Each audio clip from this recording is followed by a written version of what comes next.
Hey guys, Corey here from Sky's the Limit Car Care, and today we're going to be talking all about the Geist product line with my dear friend Brian Guy from Made by a Brian Guy.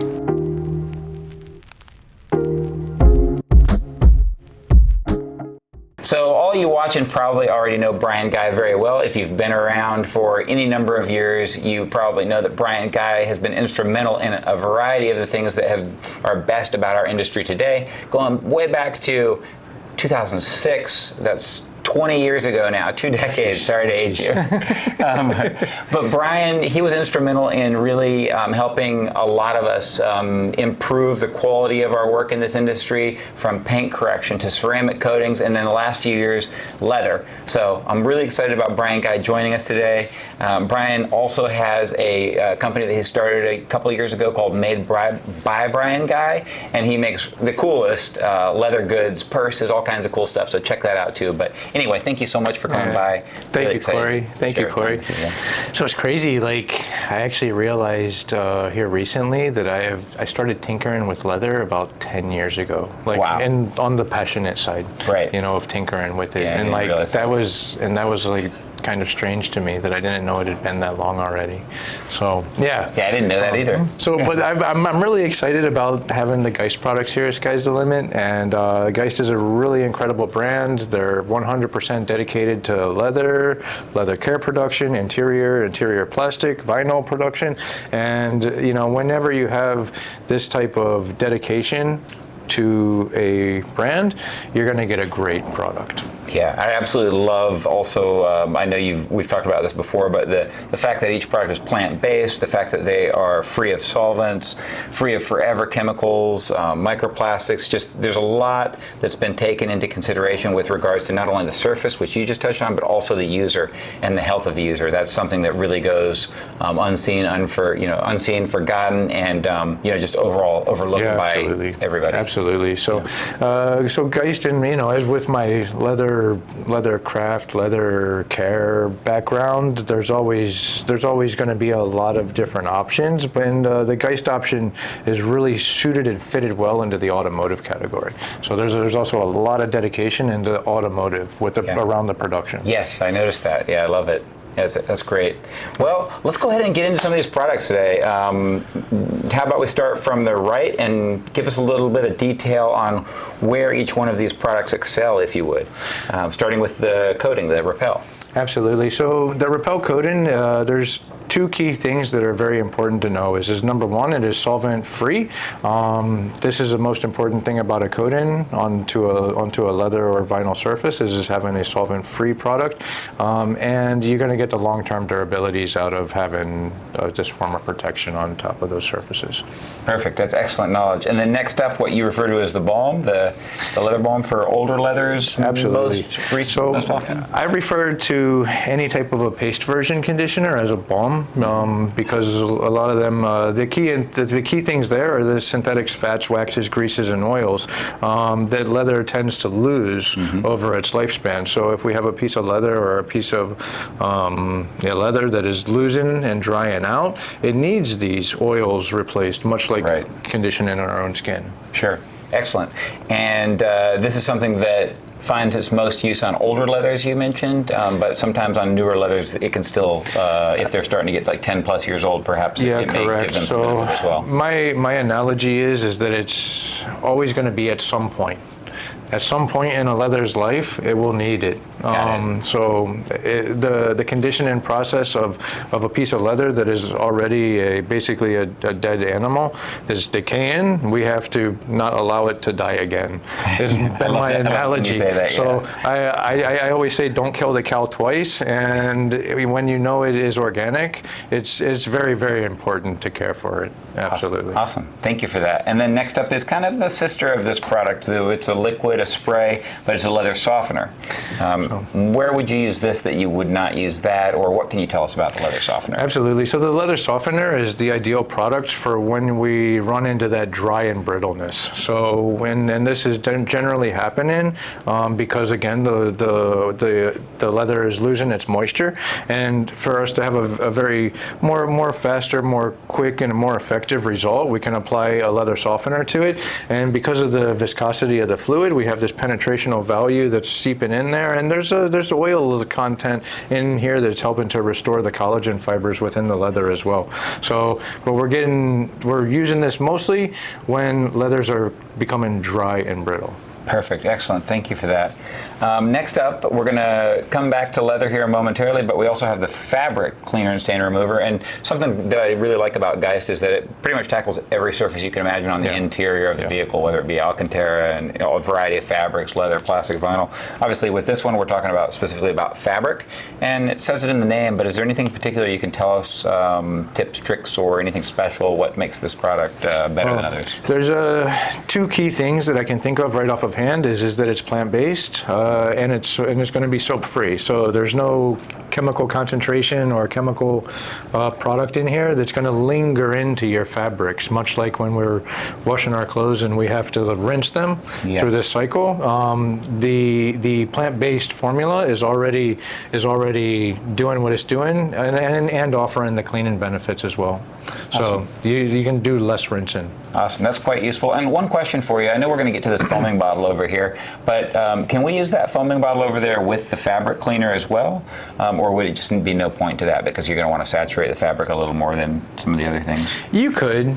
I'm going to put the variable on there depending on what type of textile that we're talking about. So it's like really, Alcantara. So like Alcantara is going to be a very low nap versus a piece of carpet. Sure. You know, so I'm going to look for whatever type of other tool that I can use to absorb and extract out of each piece of textile, kind of probably differently. That makes perfect sense. Thank you for that. Next up is the obvious fabric protector. Obviously, this is what you're going to want to use after the fabric cleaner. Do you need to wait for it to be 100% dry, 80% dry before you use the protector, or where? Preferably, if you have the time, always wait until it becomes dry. If the time allows. Otherwise, do your best with drying up after a fabric cleaner, the best that you possibly can. Sure. You can hold your vacuum without raking it, or you can just kind of really try to absorb and extract as much liquid moisture as you can out of it. But you can follow up. Extraction, air movement, do everything you can to get it 100%, and then you're good to go. Absolutely. And then just the most important thing is to try to be even with whatever type of application. That's a really great point. A lot a lot of people don't focus on that. Not just spray on and walk away. Yeah, super thick here, let it drench there. So care for this evenness and try to cover as best as you can and focus on the areas that really need it. So with regards to the fabric protector, how long does this last? And when I say that, I know, you know, and most of our viewers know that all depends on how it's treated, but like what's our range, what's our window? Let's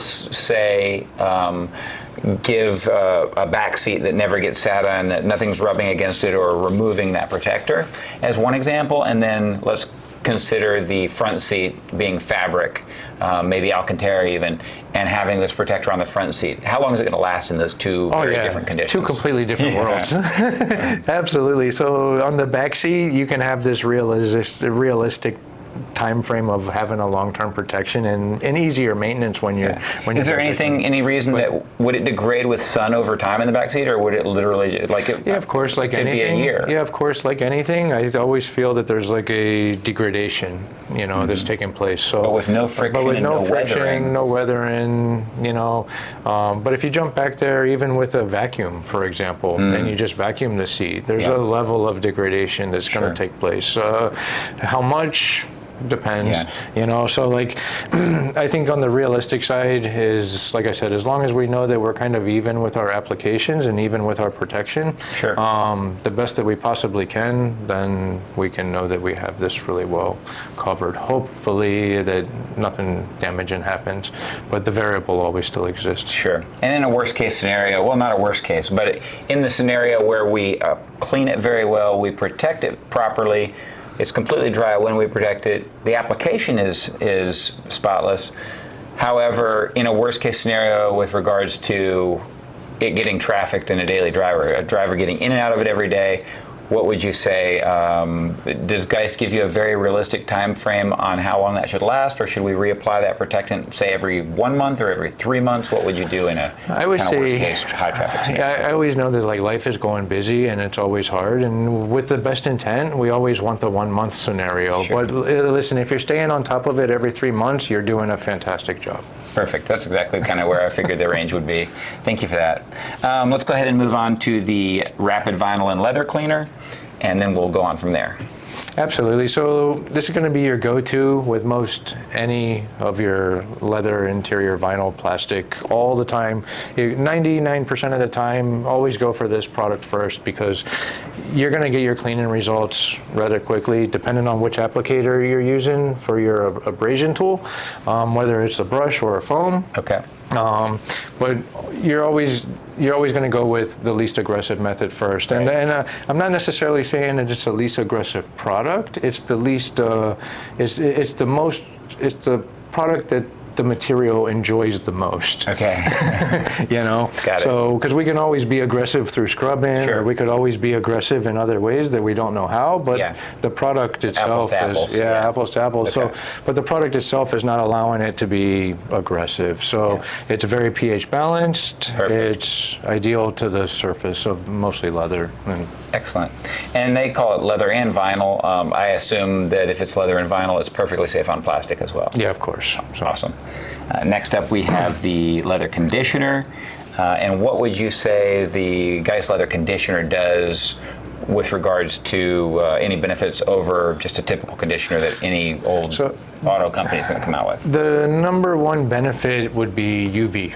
So you gotta, if you have a convertible, you need some UV protectant. Your dashboards, certain areas that are constantly exposed to UV, where maybe you're not seeing the friction, but you're getting a decent amount of UV exposure to it. We want to have something like this. Yeah, especially if you have no tinting in your vehicle at all, then you desperately need it. Yeah, you have no tint. I wouldn't say that it's going to do the same conditioning factor or re-moisturizing factor to leather surfaces that like these two products would. Right. But you're still having some form of protection, and the UV blocker is the number one benefit. At least you're not going to be drying it out further. Yeah, correct. Perfect. So reduction again. Awesome. Yeah. You're doing the best we can, right? Yeah. Awesome. What's that next product over there? The next product is your friction blocker, and that's going to be all the time, most of the time. And like I said, anywhere where we have high traffic zones, where your elbows rest, where you're touching, where you're getting in and out of the car, anywhere where there's constant friction taking place to the surface, you're always going to want to keep this product on there. And again, I'll go back to that 3 month scenario again. That's most realistic and the ideal time frame. And with something like this, if you do have a lot of daily driver incidences and things like this, you're going to want every 3 months to be best on top of it. If you're doing every 6 months, you're doing a good job, but you're still going to have some signs of wear and tear. If you're every 3 months on a daily driver, you're really, really on top of it. Excellent. And if you have both situations, you have an area that's high traffic and also quite exposed to the sun, in what order would you use these two products, and what spacing do you need between them before you apply one over the other? So the wonderful thing is that they're harmonious. So there's no wrong answer. They'll migrate through each other. Correct. So they're both going to migrate into the leather. Correct. There's no wrong answer to that. The thing that it's like a Reese's peanut butter cup. they're wonderful either way. Yeah, that's right. They're great both ways. If you eat it like this or eat it like that. But the thing that doesn't make sense to me is to apply a friction blocker to the back of a headrest, for example. And there's going to be an area that you just don't need a friction blocker at. Yeah. So I would just definitely say, you don't need to waste it. Yeah, you don't need to waste it on areas that just don't see friction. That's great to know. Unless you're into the habit of constantly wiping it. Yeah, which some of our people are. We can understand this. It's where we all came from at some point. If that's okay, that's okay too. So I mean, even a microfiber is abrasive. And that's very true. Absolutely. And let me fall back for one moment to the Repel coating. Does the Repel coating have both the friction and the UV protection in it? Yeah, correct. Yes, excellent. Correct. All right. Next up, I believe we have the surface cleaner right there, right? Yeah, the surface and screen cleaner. So this is just wonderful. Again, low chemical, super streak free interior. we need to have the right towels. Yeah, which we have. Exactly. We've got a variety of towels that work really well with that. Absolutely. So, but having something that's also not damaging, as if it leaks into the chemical component or the components, you know, so any electrical components, we don't want to have these soapy factors. Sure. You know, so soap lingers and always needs a rinse, whereas again, plant-based or something that's able to basically dry out on its own and disperse itself is a much better product that you don't have to. I love that they formulated it that way, that they thought that through. Less worries. That's perfect. And next up, this foamer actually comes with this product. If you could talk to us a little bit about that, and then if you have anything else to say about the foamer and using that as a tool for a couple other cleaners, go fire away. Yeah, absolutely. So with a stronger cleaner, you're always going to have this little bit of soap in it that we just spoke about. Right. So, and that's why it specifically comes with a strong cleaner. Correct. And it's specifically coming with a strong cleaner because we just want to reduce the amount of moisture. And that's what foam does, you know. So we're not soaking all this soapiness into something. Correct. So, but having a foam cleanser, and having a very minor soap amount into there, like it makes a big difference. So, and we don't want to have this slippery feeling that any soap type of product offers. So, but I believe it's like around 4%, you know, so a 4% increase on top of the normal cleanser. But so it's a very small increase, but just a little bit of. When it comes to chemistry, 4% can mean a whole lot. But the benefit to it is more efficient, faster results. You're also not doing any damage. So at this increase of soap, which is super minor, it's not in this damaging realm. Terrific. Like, you know. And what pH? Do you know off the top of your head about approximately what pH that is? Oh, it should be 5.56. So it's a little acidic, just slightly acidic. On it, whereas the mild one is neutral. Can be anywhere between 4.5 to 5. And that's the strong one. That's the light one. Oh, okay. So, the light one is they're both about that. Yeah. 4 to 4.5 and probably 5 to 5.6. It's very good that you brought that up because when you said pH balanced, I believe you said earlier, in my mind I was thinking, it's 7, but in fact what you were referring to was it's more acidic for leather. Yeah, correct. We weren't talking about what's neutral for human skin, but for leather. And so that's a very good point for us to bring up. Well, that's a good point. That's what you want for leather. Well, correct. I want to bring up that point, actually, because as we know, neutral is 7. Right. Water alone has the ability to damage leather. So that's a great point. Very interesting. If you're using water just to wipe your seats, you're actually also drying it out. Because it's used to a lower pH. Because it needs a lower pH. And again, so like if you're going dry and brittle, a lot of the times we're seeing dry and brittle bolsters because maybe it's raining like it is right now or something like this. We get in our seat. Anyways, the moisture, that's just that transfer of moisture constantly changing, and then we shut the door. Friction plus, cars are like fish bowls. They can't really breathe the same, so they don't have this ability to allow the material to dry out at a very natural rate. They're drying out here in Florida. Especially here in Florida.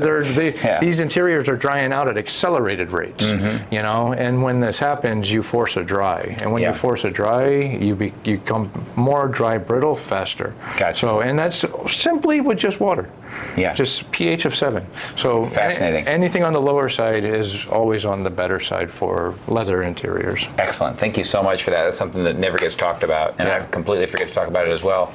Next up, we have 2 cleaners that are more specialty cleaners. These are on the more aggressive side of cleaning, but they're actually specific for, one is for ink and dye, and the other one for super glue. What could you tell us about these 2 products? Yeah, absolutely. So as we're looking at the care and maintenance line of what's here with Geist, Geist is also with a full restoration line of products as well. So everything from pigments to fillers to, you know, everything that's needed. And this is for true leather repair. This is what Brian gets into in our leather training that we offer at Sky's Limit Car Care. We've got one actually set up for August, September, and October. Yes.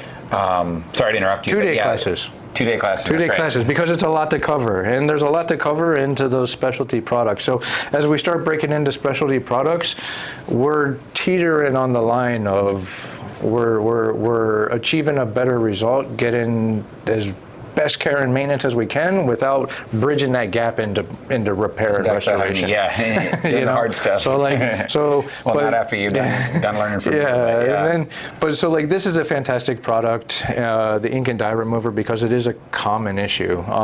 It is. The number one use of this is if you have the dye transfer. So if you have dye transfer, it's able to open up the pores of the leather itself, and then you follow up with the cleanser, and having the pores open because of the solvents, it's able to reach in and pull those dyes out a little bit easier. And then neutralize all in one step. And then neutralize it all in one step. Perfect. So the leather cleaner is neutralizing it. That does not mean 100% of the time you're going to get 100% of the dye out.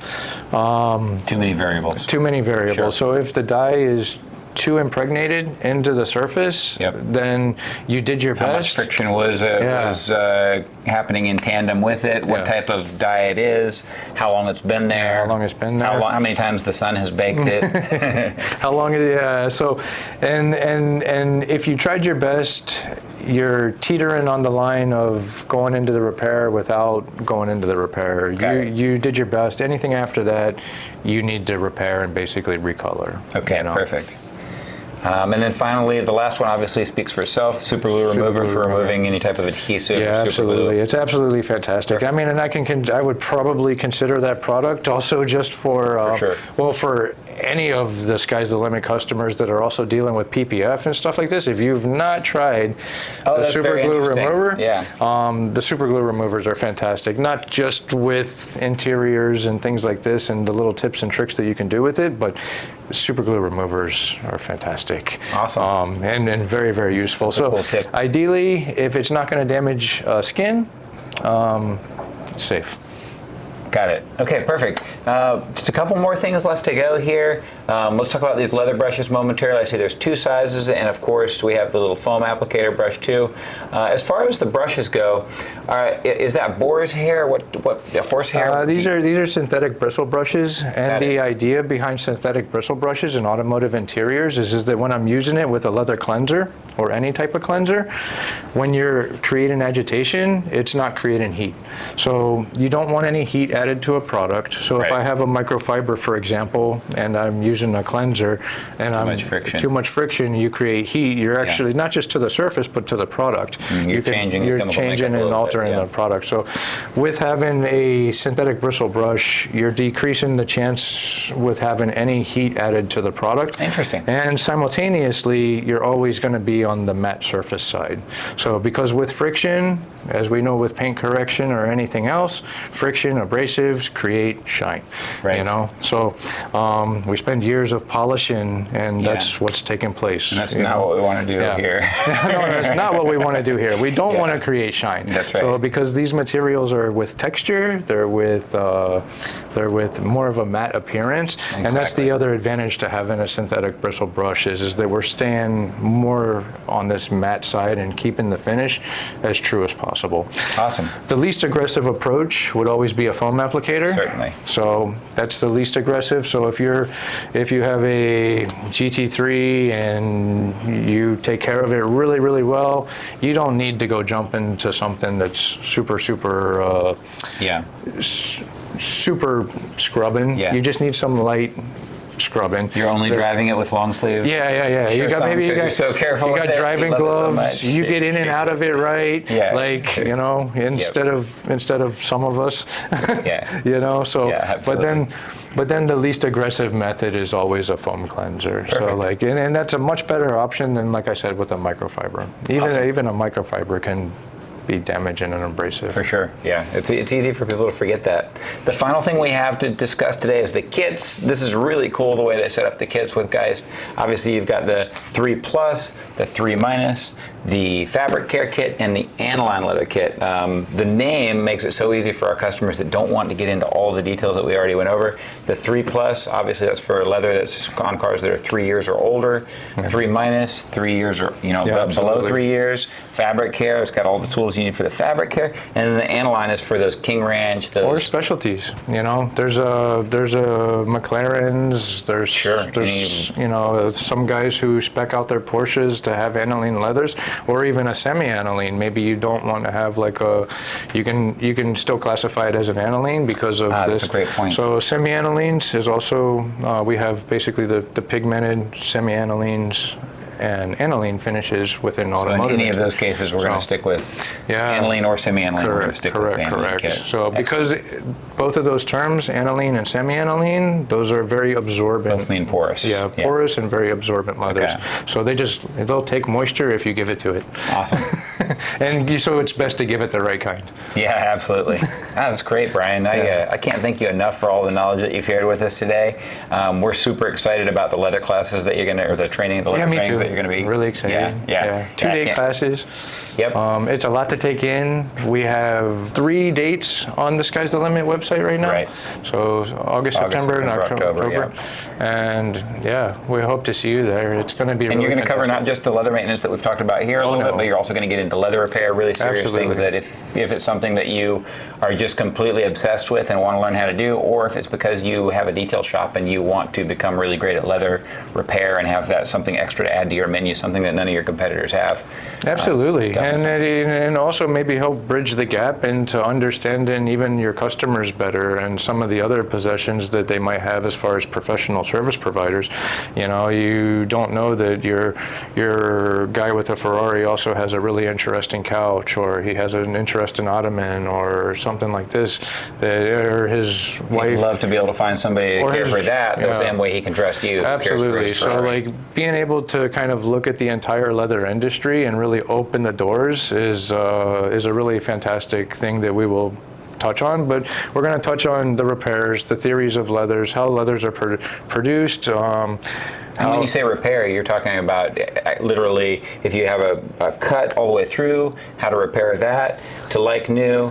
Absolutely. How to put texture back into the leather after the repair and all of those things and everything. Absolutely. Awesome. I think. Oh yes, from one of our other previous leather classes, some of our students did this. Yeah, one of our students did this and basically created some new colors, add some stencils, created a nice finish, and did a fantastic thing. So all done from a student through a leather training, and they did a really great job. So that's a really cool example. I'm so glad you brought that back. That's awesome. Yeah, that's very cool. Yeah, I think we covered a lot. I hope you guys enjoyed this as much as we enjoyed making it. If you have any questions or comments, please be sure to leave those below. We love answering those. And if there's something I don't know about leather, I'm sure Brian does, and he's just a text away from me, and he's always happy to help us. If you haven't done so already, please be sure to subscribe, and we look forward to seeing you next time. Thank you, Thank you so much for Thank coming. you. Yeah, appreciate you. Thank you.